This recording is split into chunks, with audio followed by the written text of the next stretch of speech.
What's going on, guys? Time for a little real talk from the whiskey wall. Today we need to have that very uncomfortable conversation about some actual common sense solutions to really stop these school shootings.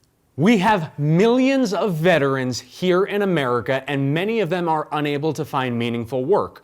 Hire them, train them, arm them, and put them in these gun-free zones that we call schools. Provide funding, federal funding, to take retired law enforcement officers and these veterans and have them stand watch. These are hardened warriors who kissed their families goodbye to go into battle to serve and protect their communities and their country. I promise you that these men and women who will stand watch, who are our sheepdogs, will take a bullet and die before they let anything happen to our children. President Trump, I will personally volunteer to put together a task force comprised of combat veterans who have turned entrepreneurs. Why? Well, these are the best and the brightest operators turned business owners who understand not just what it takes to save lives and provide security, but to also do it with fiscal responsibility in mind and accountability, tracking, measuring, and a focus on an agenda that is built entirely around protecting children.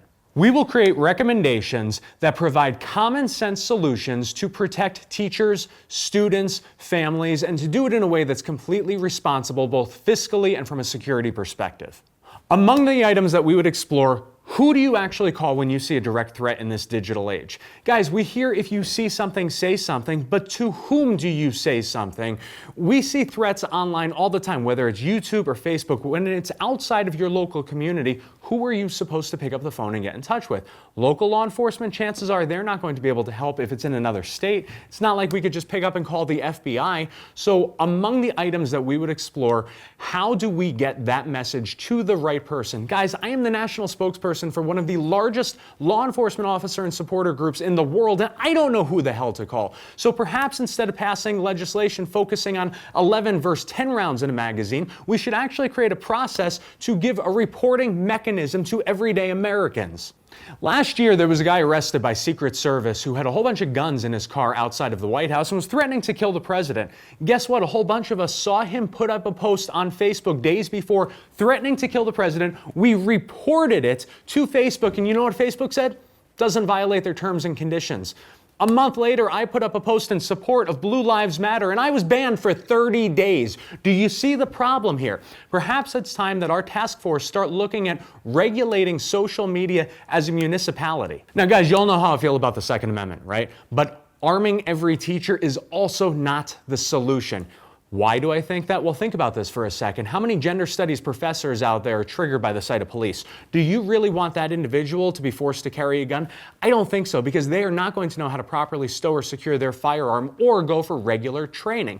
Now, what does make more sense as a more common sense solution is to remove this whole gun-free zone mentality, because all that it creates is a barrel of sitting ducks, and instead allow teachers who want to be properly trained and carry to do so. Put in place regulations to require certification and regular training and allow them to carry. We're also not worried about spending money on mental health care. Instead, what are we doing? We are creating a society where we have kids filled with anxiety and depression, and instead of treating those issues, we drug them up, we give them all sorts of medication to put gobs of money in the pockets of pharmaceutical companies, and then we feign disbelief when they snap. Guys, how about some of the basics? We're not running active shooter drills in schools across America. We're still running fire drills.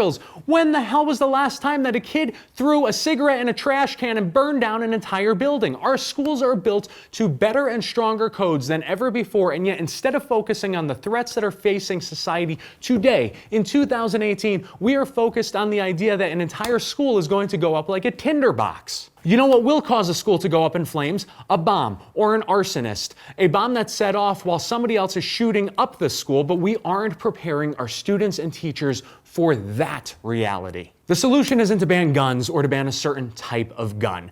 People are going to use a tool to get what they believe is the job done. If it's not going to be guns, it's going to be pressure cooker bombs. If it's not pressure cooker bombs, it'll be knives. If it's not knives, it's going to be cars. We banned murder, right? But guess what? That's not stopping the bad guys from doing it. The tool is not the problem.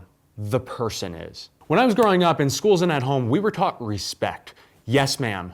No, ma'am. Yes, sir. Please. Thank you. You stand for the American flag. You have respect. We're no longer teaching that same level of respect. When I was growing up, we didn't launch these big national programs to remove and eliminate all bullying. You know what we did? We taught kids how to handle bullying. We taught kids that it's going to happen in school and in real life. And instead of trying to prevent something from happening that is going to happen, we taught kids coping mechanisms. We taught them how to fight back. We taught them how to stand up for the underdog. But now we are creating this mentality that you will never be exposed to anything that hurts your feelings. And then when all of a sudden it gets really bad, there's so much pressure that's built up that these kids snap because they don't have coping mechanisms.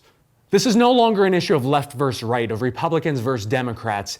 Every single one of these lawmakers has failed and failed miserably. It is time for everyday patriotic Americans, parents across the country, to stand up together, to rise and to come up with common sense solutions, because children are dying and lawmakers are standing on the graves of those dead children, preaching their message and focusing on getting reelected instead of saving lives. If you believe in common sense and if you believe that it's time we truly come together to find some solutions, share this video. God bless America.